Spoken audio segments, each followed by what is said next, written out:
this episode, we're going to deal with, I think, a controversy that's often overlooked, which is, why does Jango have to die in Attack of the Clones? Now, we know the story reasons, but I think we're going to go into the mythological reasons that Lucas constructs as to why Jango has to die. So there's going to be a brief discussion of the Western as a genre, which may be a boring history lesson, and you can skip that. But I think it's critical to understand that background in order to understand what Jango is up to, what his role is, or what his real role is in Attack of the Clones. So very briefly, the Western has always been in cinema. It's been, in fact, a part of cinema since its very birth in arguably the 1890s. In fact, one of the very first films is a Western. But for decades, it often had very problematic assumptions built into the genre, right? Its stance of pro-imperialism, pro-racism, and other isms. It often clearly demonized Native Americans and showed white men as almost all pure and all virtuous. And all this was very deliberate and political. It was meant as a very clear justification of American democracy, and in particular the concept of that democracy. But by the 1960s, this conception came under sharp criticism, and the Western, both from American and foreign directors, started to change very radically, and we start to see the white hero in a much more flawed kind of perspective. We also saw the history that was given as much more problematic than it was usually presented. And there was an attempt to sort of redress the way it was too extreme from its origins.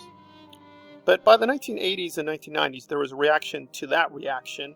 And once again, there was some attempt to take what the so-called revisionist Western took seriously, right? So now minorities and women are still active, but even though we do have white heroes, their heroism is very, very flawed.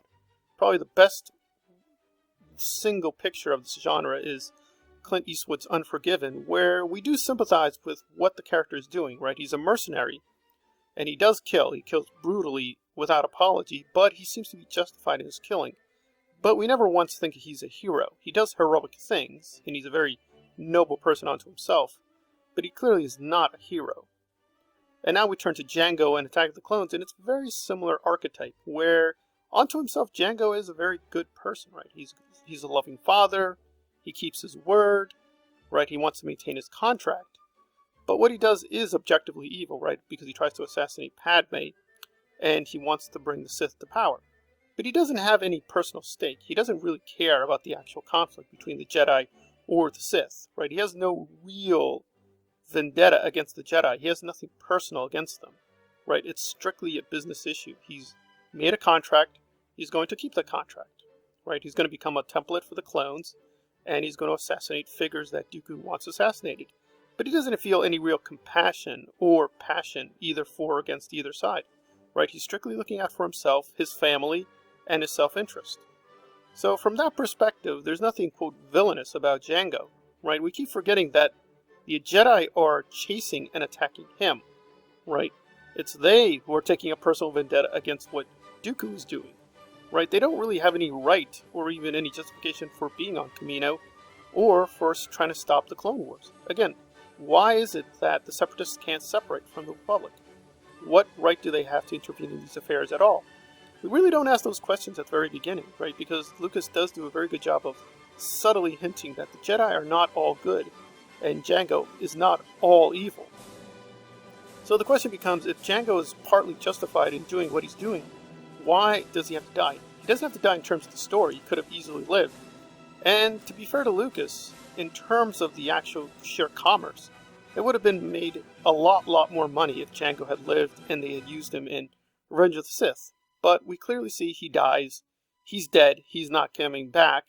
And to give a small credit, I'm going to give a much less credit to Disney, they never bring him back, right? As far as we know, there are no plans for Jango to return. And I actually thought for one second that actually in Rise of Skywalker, Jango would actually make a return. So he's definitely dead in terms of the narrative and in terms of the mythology. The question is why? And I think although Jango is, quote, heroic to some extent, right? Especially in the way he tries to protect Boba throughout the whole film, he's not heroic in the Lucas sense, right? Because you can do something very evil and ugly, right? When we see Han shoot Greedo in that very Western shootout at the very beginning of Star Wars. But Han is willing to change, and Han is willing to seek redemption. Jango never does. He's never apologetic about what he did or where he's going, right? His attitude is strictly value neutral, and for Lucas that's not enough. Even if the mercenary does have heroic qualities, he's not willing to be a hero in the Lucas sense of seeking full redemption.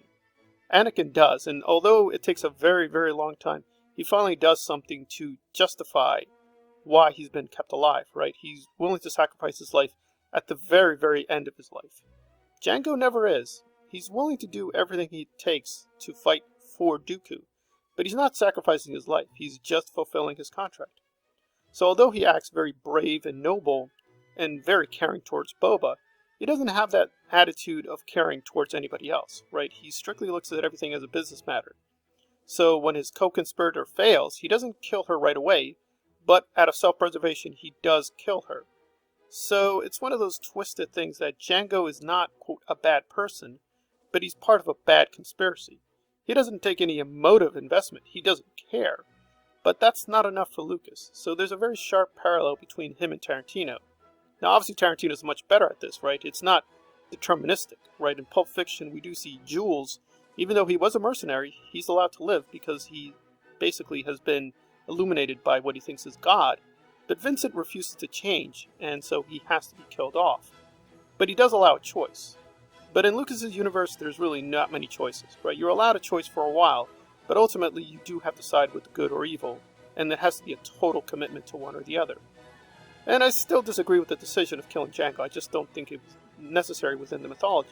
But, again, the way he constructed the mythology, I do understand. He didn't want any ambiguity that what Jango was ultimately evil. But we do see for a while the perspective of Jango, and that the Jedi are the ones who are the antagonists, and he's merely just trying to do his job. He'll do it, and then he'll move on, right? He doesn't have any real hatred of Padme, as far as we can see.